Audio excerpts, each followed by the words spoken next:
చేస్తారు. లేదు దీనికి ఒక ఎండ కావాలి, దోషులు నిజంగా శిక్షించాలి అనుకుంటే చేస్తారు. అది మీ ఇష్టం, వాళ్ళ ఇష్టం. మీ పెద్దలకు కూడా దాని మీద కొంత క్లారిటీ కావాలంటే మీరు స్పందిస్తారు, లేదా మానేస్తారు. అది మీ ఇష్టం. నేనేం చెప్తాను, నేనేం మీకు మానవుని కాదు కదా. అది మీ ఇష్టం. ఓకేనా? నేను ఆపేద్దామా? ఇప్పుడు రండి మైతే.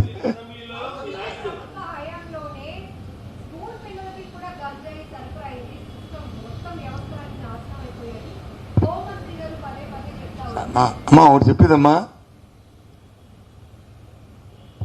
స్కూల్ పిల్లలకి అయింది, వీళ్ళకి అయింది, వాళ్ళకి అయింది. నేను దేన్ని వ్యతిరేకించను, దేన్ని సమర్థించను. అధికారం ఉన్న నాయకుల తాలూకు బాధ్యత ఏంటంటే నా 15 సంవత్సరాలు నేను నేర్చుకుంది, నేను తెలుసుకుంది, నేను అవలంబించింది. మన హయాంలో మనం ఎంతవరకు దాన్ని స్థితిగా అమలు జరిపి దాన్ని చేస్తున్నాం అనేది మనకు ముఖ్యం. నిన్న ఏమైందో, తప్పు జరిగింది అని నువ్వు అనుకుంటున్నావు. తప్పు జరిగింది మీరు అనుకుంటున్నారు. కట్టడి చేసి మంచి చేయండి. అంతే కదా మీకు అధికారం ఇచ్చారు. అంతే కదా మీకు అధికారం ఇచ్చింది. దేనికి ఇచ్చారు అధికారం? కట్టడి చేసి చేయండి. నిజంగా తప్పు జరిగింది అనుకుంటే చేయండి. ఎవరు కాదన్నారా? ఇప్పుడు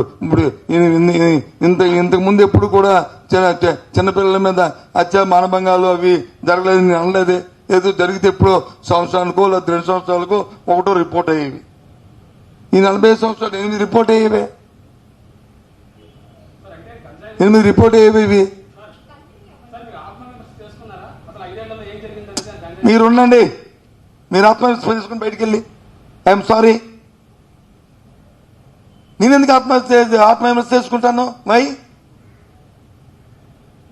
జరగలేదని మేము చెప్తున్నాం కదా, జరిగిందని అంటున్నప్పుడు ఎంక్వైరీ చేసి దోషులు పట్టుకోమనండి. నేనెందుకు చేసుకుంటాను? లేని దానికి ఏం మాట్లాడతారో ఆక్వర్డ్మెంట్తో వద్దు. విమర్శించడానికి నీకు నాకు డిబేట్కి రాలా ఇక్కడ. మనం అమ్మాయి అడిగింది ఏమడిగింది?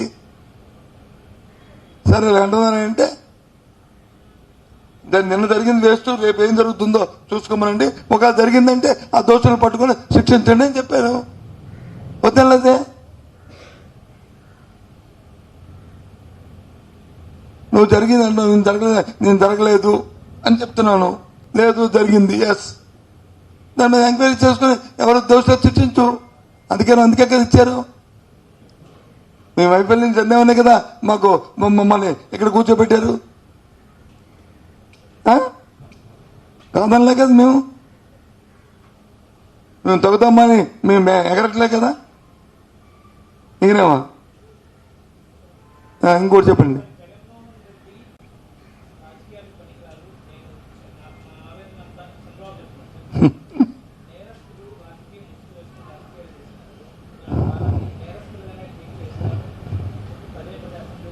సార్ చెప్తుంటారా? నేరస్తుల డెఫినేషన్ ఏంటి? కేసులు, అరెస్టులు, బెయిల్లు, అవి దాంతోపాటు జడ్జిమెంట్లు. జగన్మోహన్ రెడ్డి గారి మీద ఎన్ని కేసులు, ఎన్ని అరెస్టులు, ఎన్ని బెయిల్లు ఉన్నాయో చంద్రబాబు నాయుడు మీద అన్నీ ఉన్నాయి. దానికి ఎందుకు? దాని మీద వచ్చి ఊరికే డిబేట్, దాన్ని ఏదో మనం వీధుల్లో కొలాయి దగ్గర మాట్లాడుకున్నట్టు నువ్వు అది చేయలేదు, నేను ఇచ్చేది అలా చేయలేదని. సరే ఎవరు అవకాశం